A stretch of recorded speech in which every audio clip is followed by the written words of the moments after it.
Какво се случи тази седмица в Испания? Случи се трагедия. Моята информация е от приятелите ни в Валенсия и в Испания като цяло. Тези кадри се вижда как започва самата буря с много силен вятър и дъжд.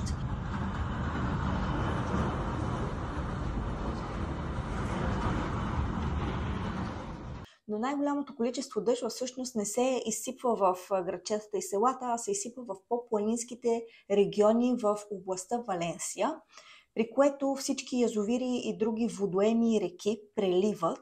Тази прелята вода започва да слиза надолу от планините към низината и на талази започва да наводнява малките градчета и села в областта. От момента, в който водата навлиза в жилищните региони, до момента, в който всичко вече е наводнено, отнема само 7 минути и, за съжаление, никой не е можел да предвиди самото бедствие. Оттам идва и най-голямата трагедия, защото водата започва да навлиза в градчетата и селата, да наводнява и едва 2-3 минути след това се появява официално предупреждение от властите, че идва бедствие, при което всеки е абсолютно неподготвен.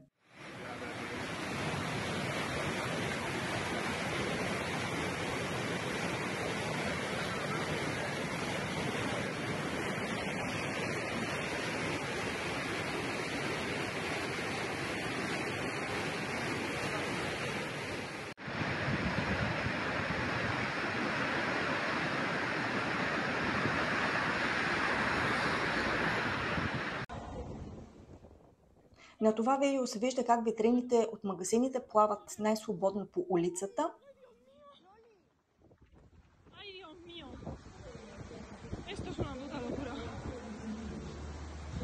Други видеа и кадри, които се появиха, е Валенсия заснета с сателит отгоре, както се вижда преди наводнението и след наводнението, как всичко е кафяво в кал. Самият град Валенсия се спасява, защото ако човек е ходил във Валенсия, някакси градът така е построен, че има река и тази река се пада някакси надолу и човек трябва да слезе по едни стълбички надолу. Там има много паркове, баскетболни игрища. Просто самият строеж на града е по този начин, че водата се е събрала в тази ниска част на града и оттам директно се е изтласкала към морето и просто града се е спасил, не е бил наводнен. Освен областта Валенсия има и някои пострадали села в провинция Албасете, което е в Кастия-Ла Манча. И на следващия ден бурята отива в Кадис и Херес, които са в Южна Испания, но там вече хората знаят за какво става въпрос. Наводнява, не че не наводнява, но няма жертви. Абсолютно просто хората са подготвени за това, което предстои. Най-потресаващо от всичко са последствията от бедствието. На следващите кадри се вижда как колите са една върху друга. Това са кадри от вечерта и от вече следващия ден.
Жертвите по официални данни към този момент са над 200, но това са реално изброените трупове. Нещата стоят така. Примерно ти можеш да отидеш и да видиш, че твоя съсед е починал.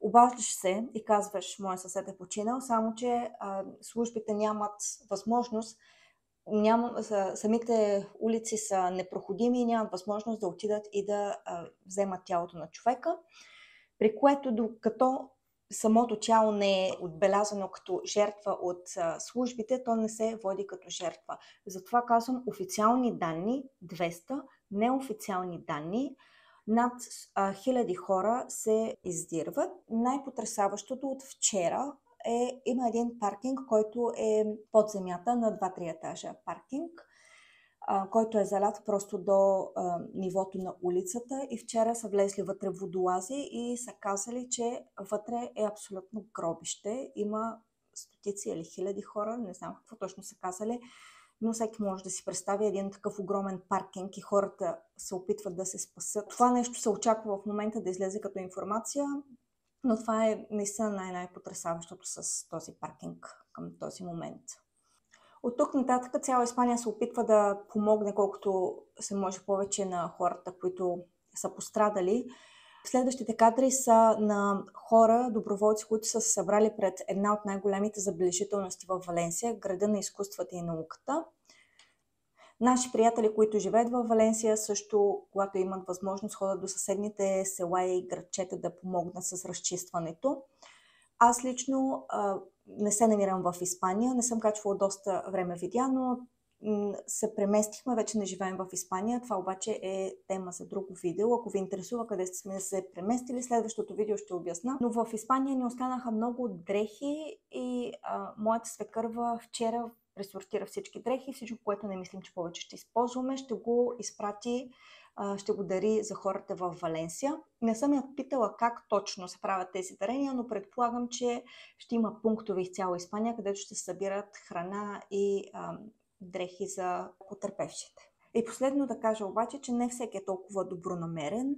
Последните данни от вчера е, че хора започват да влизат в къщите на тези хора, които са починали, крадат, влизат в магазини, обират и картинката просто е грозна. До голяма част от моите последователи знам, че живеят в Испания. Надявам се, че всеки е добре и ще се радвам, ако имате повече информация, споделите отдолу в коментарите с нас. Благодаря ви за вниманието.